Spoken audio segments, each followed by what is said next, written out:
اللهم صل على حبيبك ኢና ሊላሂ ወኢና ኢለይሂ ራጂዑን። ኩል ነፍስ ዛኢቀቱል መውት፣ ሁሉም ነፍስ ሞትን ቀማሽ ናትና አሟሟታችንን ያሳምርልን። ሰላሙ አለይኩም ወራህመቱላህ ወበረካቱ። ውድ የተከበራችሁ የተወደዳችሁ ውድ ተመልካቾቼ እንዴት ናችሁ? እንደምን ቆያችሁ? ከኔ ጋር ሁሉ ሰላም ነው አልሐምዱሊላህ። ወጥቶ ከመቅረት አላህ ሱብሃነሁ ወተዓላ ይጠብቀን። እንግዲህ ዛሬ ይዤላችሁ የመጣሁት ትላንት የተከሰተ ክስተት ነውና ከትላንት ጀምሮ እንግዲህ ብዙዎቻቸው በተለይ ደግሞ አረቡ ዓለም ላይ ብዙዎቻቸው ከተቀባበሉት ዜናዎች መካከል አንድ ነው ይዤላችሁ የመጣሁት። እዚህ ጋር በምስሉ ላይ እንደምትመለከቱት ሀጃጆች ናቸው እነዚህ በሙሉ። አንዲት እህታችን ከነሱ መካከል ለሀጅ ብላ ከሀጃጆች ጋር ወደ መዲና ማለትም ወደ ሳውዲ ጉዞ እያደረገች በነበረችበት ወቅት ላይ እህታችን እንግዲህ ሳውዲ ሳትደርስ አውሮፕላን ውስጥ መሞቷን ነው የተነገረው። አላህ ይዘንላት፣ ያው ንያዋን ደግሞ አላህ ይቀበላት። ታውቃላችሁ የወጣችው ነይታ ነው፣ ለሀጅ ብላ ነው እንግዲህ ነይታ እየተጓዘች የነበረው። ሙሉ ጤነኛ ናት፣ ምንም አይነት በሽታ አልነበረባትም፣ ማለቴ አልታመመችም። ያው ሀጅ ፈጽማለሁ ብላ ነው ንያዋን ነይታ ከቤቷ የወጣችው።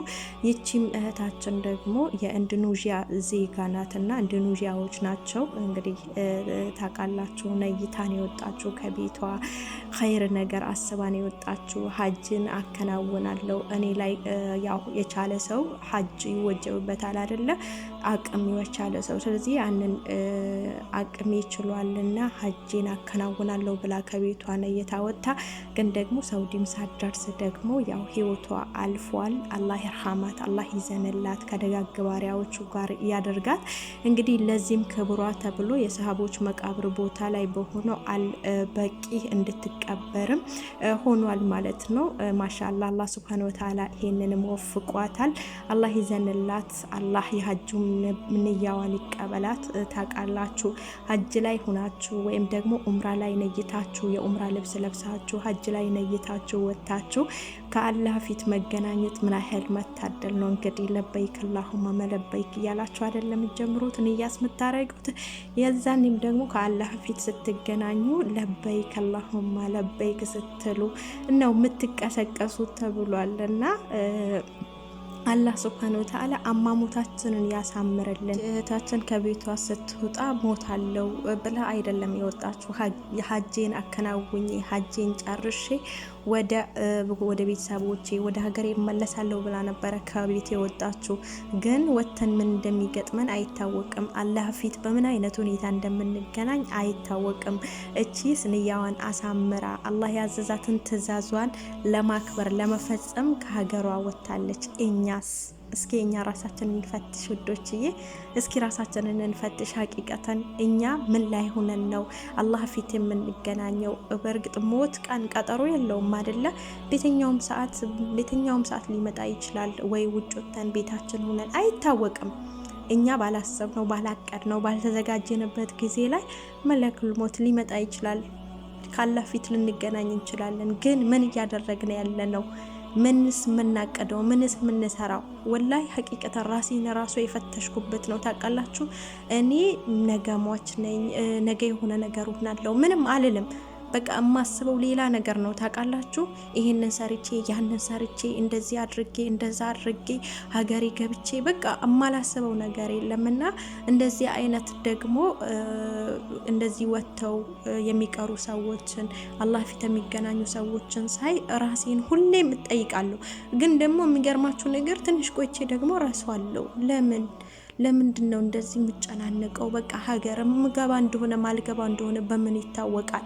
ታውቃላችሁ መግባቴን አለመግባቴን እኮ ነው የማውቀው ነገር የለም። የሚያውቀው ጀሊሉ ነው፣ የጻፈው ጀሊሉ ነው። ገባ ይሁን አልገባ ይሁን ምንም የማውቀው ነገር የለም። ግን የማስበው ነገር ብዛቱ አየው። እቺ ልጅ አያችሁ አይደለ? ሀጅን ጨርሼ ሀገሬ ገባለሁ እመለሳለሁ ብላ ነው የወጣችው። ግን ደግሞ እዛው ፕሌን ላይ ከአላህ ጋር ተገናኘች፣ ሄደች። በቃ እውነተኛውን ትክክለኛውን የዘላለም ቦታዋን ሄደች። በቃ እቺ ናት ዱንያ ከንቱ ናት፣ ዱንያ ጠፊ ናት። ዱንያ ታጠፋናለች እንጂ እኛ እናጠፋትም። በቃ እንደዚህ ነው አላህ ፊት የምንገናኘው። እና ወደ ራሳችን እንመለስ እህቶቼ። የምር እኛ ምን እየሰራን ያለነው? በተለይ ደግሞ አላህ ሱብሃነሁ ወተዓላ ይመልሳችሁና እኔ ለታቻችሁ ፈልጌ ሳይሆን በቃ ጭፈራ ዓለም ውስጥ ያላችሁ፣ መጥፎ ስራ ውስጥ ያላችሁ፣ ነገ ሟች ነኝ ብላችሁ የማታስቡ ሰዎች ልክ እንደኔ ማለት ነው። በእርግጥ ሞት ሀቅ እንደሆነ ሞት እንደሚመጣ አውቃለሁ፣ ግን ሀሳቡ ለምን እንደሆነ አላውቅም። ዝብርቅርቅ የሚልብኝ በቃ ያም ይመጣብኛል፣ በቃ የሆነ አስፍቼ የማስበው ነገር አለ። በቃ እንደዚህ ሞትን ሳይ እንደዚህ የሞቱ ሰዎች ካጠገብ የነበሩ ሰዎች የተለዩ እንደዚህ አይነት ደግሞ ወጥተው የቀሩ ሰዎችን ስመለከት በጣም በራሴ አዝናለሁ። ግን ደግሞ ትንሽ ቆይቼ እረሳዋለሁ። ያው በኒ አደምም አይደለም። እና ውዶችዬ አሁን በሌላ መጥፎ መንገድ ውስጥ ያላችሁ ሰዎች ተመልሳችሁ ተውበት አድርጋችሁ ወደ ራሳችሁ ተመለሱ። ወላሂ እኛ መች እንደምንሞት አናውቀውም። ሞት ቀጠሮ የለውም። ሞት ለኛ አስፈቅዶን ቀን ነግሮን የሚመጣ ነገር የለም። ልክ እንደዚሁ በወጣንበት ላንመለስ እንችላለን። ልክ እንደዚሁ በተኛንበት ላንነሳ እንችላለን። ልክ እንደዚሁ በተቀመጥንበት እንዲሁ ልናሸልብ እንችላለን። ኻቲማችንን ያሳምርልን አላህ በተውበት ጎዳና ያደርገን እና ሁላችንም ካለንበት ነገር፣ ካለንበት ጭንቅ፣ ካለንበት መጥፎ ነገር ወጥተን ተውበት አድርገን ወደ ፈጣሪያችን እንመለስ። የሚጠቅመን ያን ነው። የአኺራችንን አዱንያችንን የሚያሳምረን ወደ አላህ መጠጋት ብቻ ነው። ምክንያቱም እዚህም ዱንያ ላይ ሆነንም አላህን ከያዝን የአላህን መንገድ ቀጥ ለጥ አድርገን ከተከተልን ዱንያችንንም ያምራል። እንዲሁም በተመሳሳይ ደግሞ የአላህን መንገድ አላህ ያዘዘንን ነገር ታዘን ከመጥፎ ነገር ደግሞ ተከልክለን ቀጥ ለጥ ብለን አላህ ያዘዘንን ነገር ካደረግን እንዲሁ በተመሳሳይ አኺራችንንም እናሳምራለን። ስለዚህ አኺራ ዱንያችንን የሚያበላሹ ነገሮችን ለምን እናደርጋለን? ለምን አኺራችንንም አዱንያችንን የሚያሳምረው ነገር አናደርግም? አላህ ሱብሃነሁ ወተዓላ በእርግጥ ወስዋሱ አለብን፣ ሰይጣኑ አለ። ግን ያንን ደግሞ ማሸነፍ ለምን ያቀተናል? ነፍስያችን እኔንም ጭምር ነው። ለምን ያቀተናል ነፍስያችንን? በቃ ነፍስያችንን ማሸነፍ አለብን። እኛ ለነፍስያችን መገዛት ሳይሆን ለአላህ ሱብሃነሁ ወተዓላ ተገዝተን እሱን በብቸኝነት አምልከን አጋር እንደሌለው ሸሪክ እንደሌለው ብቸኛ አምላክ እንደሆነ አስበን እነዚህ ሰይጣኖች የሚመሩንን ነገር ሁሉ እርግፍ አርንተን ሁሉንም ነገር ለአላህ ሰጥተን በአላህ ጎዳና እንሆን። ተውበት አድርገን ወደ ራሳችን እንመለስ። ወጥተን ድንቀር እንችላለን፣ አይታወቅም እና ወደ አላህ እንመለስ ለማለት ነው። አላህ ሱብሃነሁ ወተዓላ አሟሟታችንን ያሳምርልን፣ ሞታችንን በሸሃዳ አላህ ያደርግልን፣ ኑራችን በኢባዳ አላህ ሱብሃነሁ ወተዓላ ያደርግልን። ውዶችዬ ወጥቶ ከመቅረት አላህ ይጠብቀን። በሰላም እንደወጣን በሰላም ወደ ሀገራችን ይመልሰን፣ ከቤተሰባችን ይቀላቅለን እና ውዶቼ አመሰግናለሁ። ይህንን ያው ሞትን ለማስታወስ ያክል ነው። ወጥተን መግባት እኛ ራሳችን ዋስትና የለንም። ዋስትና ያለው አላህ ብቻ ነው። ሁሉንም ማድረግ የሚችል ጌታ ነው።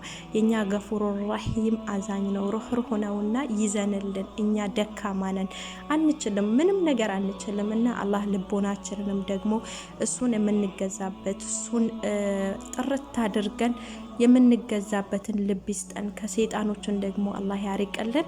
እና አመሰግናለሁ ውዶቼ። ይህም ቪዲዮ ይጠቅማል ካላችሁ ለብዙ ሰዎች ሼር እንድታደርጉ ጠይቃችኋለሁ። ስለተከታተላችሁኝ አመሰግናለሁ። በሌላ ጊዜ በሌላ ቪዲዮ ተመልሰን እስከምንገናኝ በያላችሁበት ሰላም ሆኖልኝ። ወሰላሙ አለይኩም ወራህመቱላህ ወበረካቱ።